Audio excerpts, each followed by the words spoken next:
Hello, good evening students. आज second video first chapter की, तो जिसमें हमने पहले जो हमने करा दिया था कि ना सिंधु घाटी इसका नाम कैसे पड़ा, और इस सभ्यता को मोहनजोदड़ो सभ्यता, हड़प्पा सभ्यता क्यों कहते हैं। इसके बाद आज हमारा टॉपिक है मोहनजोदड़ो। बच्चों, मोहनजोदड़ो इस सभ्यता के दो सबसे प्रमुख शहर थे। एक का नाम था मोहनजोदड़ो और दूसरे का नाम था हड़प्पा। हड़प्पा के बारे में मैं पहले तुम्हें बता चुकी हूँ। तो आज जो नाम है मोहनजोदड़ो। मोहनजोदड़ो एक नियोजित शहर था। नियोजित शहर का मतलब होता है ऐसा शहर जो प्लानिंग करके बनाया हो।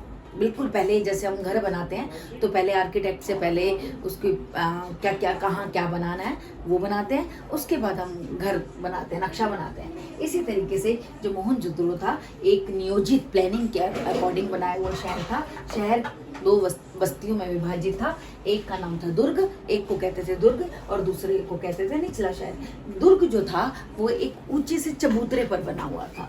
दुर्ग जो था ऊंचे चबूतरे पे बना हुआ था और वो कच्ची ईंटों का बना हुआ था और उसको चार दीवारी से घेरा हुआ था। दुर्ग का मतलब ऐसे होता है टीला, ठीक है। तो इस तरह से वहाँ पे कुछ खास जब प्रयोजन होते थे तो उसका प्रयोग तब होता था, ठीक है। और इसके बाद है हमारा निचला शहर। निचला शहर ये जो दुर्ग था चार दीवारी से घिरा हुआ था, निचला शहर भी चार दीवारी से घिरा हुआ था, ठीक है। और यहाँ पर जो ये थे, कहीं कहीं ये ऊंचा था, एक चबूतरा बनता था, बाद में उसके ऊपर आवास बनाए जाते थे, ठीक है। तो और ये जो चबूतरे थे ये एक नींव का कार्य करते थे, ठीक है। और इसके बाद ये भी निचले शहर को भी चार दीवारी से घेरा हुआ था। और ईंटें जो थी मिट्टी से बनाई जाती थी।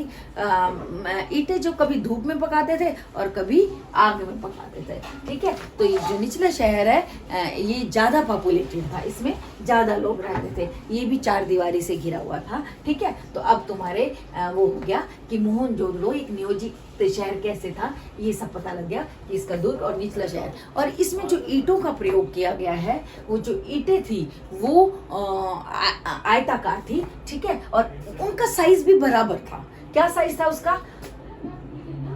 उसका साइज था 4:2:1, मतलब उसकी लंबाई 4 होगी और उसकी जो चौड़ाई होगी 2 होगी और ऊंचाई 1 होगी, ठीक है। ईंटों का जैसे आजकल हमारी ईंटें होती हैं इक्वल साइज की होती हैं, तभी तो एक दूसरे के ऊपर रखी जा सकती हैं। इसी तरीके से इन ईंटों का उस जमाने में कि जो ये आपको पता लग रहा है कि किस तरह से चार दीवारी थी, कितनी प्लान्ड सिटी थी, ठीक है। और इस तरह से कुछ हमारे यहाँ जो अब सिटीज होती हैं सारी प्लान्ड नहीं है, परंतु इससे पता लगता है कि हमारी मोहनजोदड़ो सभ्यता, हड़प्पा सभ्यता कितनी ज्यादा विकसित थी। तो आपसे पूछा जा सकता है कि वो कैसे विकसित थी, तो आपको बताना पड़ेगा। एक नियोजित शहर था, कैसे था? तो पहला पॉइंट इसमें ये होगा, दुर्ग और निचला शहर। फिर उसके बाद ये पूछे नियोजित शहर कैसे था?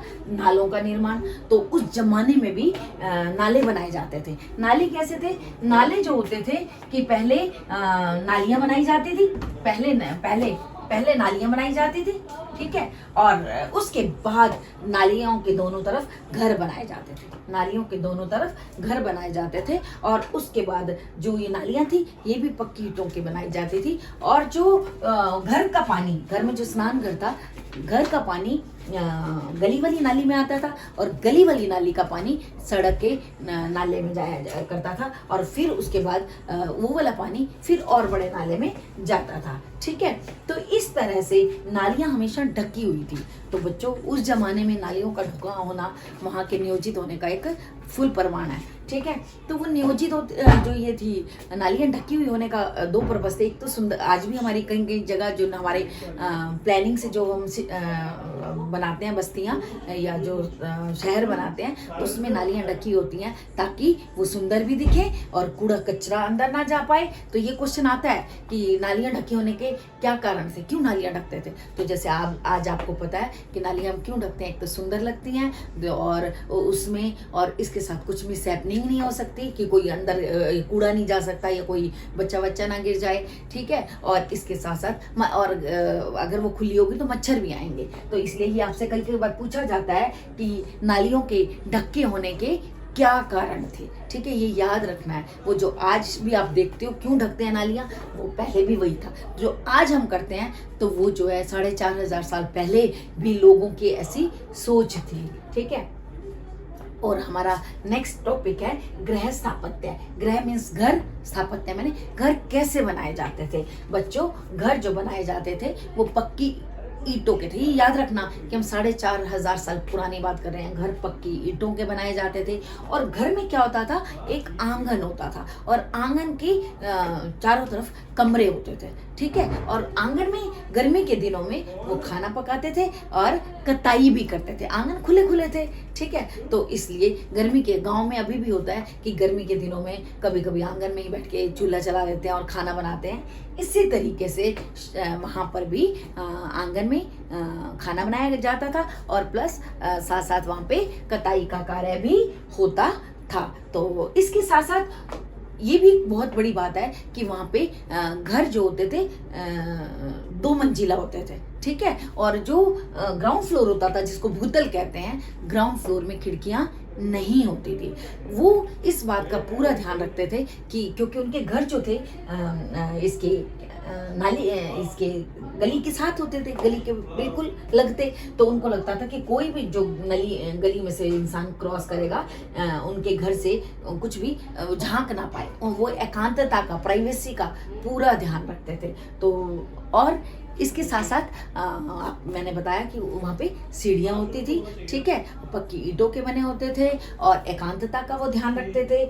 और प्लस जो घर का मेन गेट होता था, मेन दरवाज़ा होता था, उससे आंगन, दरवाज़ा थोड़ा साइड पे होता था ताकि आंगन दिखे ना, ठीक है, क्योंकि आंगन में वो खाना बनाते थे। तो इस तरह से आंगन और जो मेन गेट होता था वो साफ दिखाई नहीं देता था, ठीक है। और इसके साथ साथ जो है यहाँ पे कुएं, वो ज़्यादातर कोशिश करते थे कि ज़्यादातर घरों में मेन गेट के पास एक कुआं होता था ताकि जो भी गली में से कोई भी क्रॉस करे, राहगीर कोई भी अनजान इंसान भी क्रॉस करे और गर्मी के दिनों में उन्हें प्यास लगे तो वो गेट के पास में ही अंदर आके कुएं से पानी पी सकता है। तो उस जमाने में कुओं की संख्या 700 थी। कितनी थी? 700।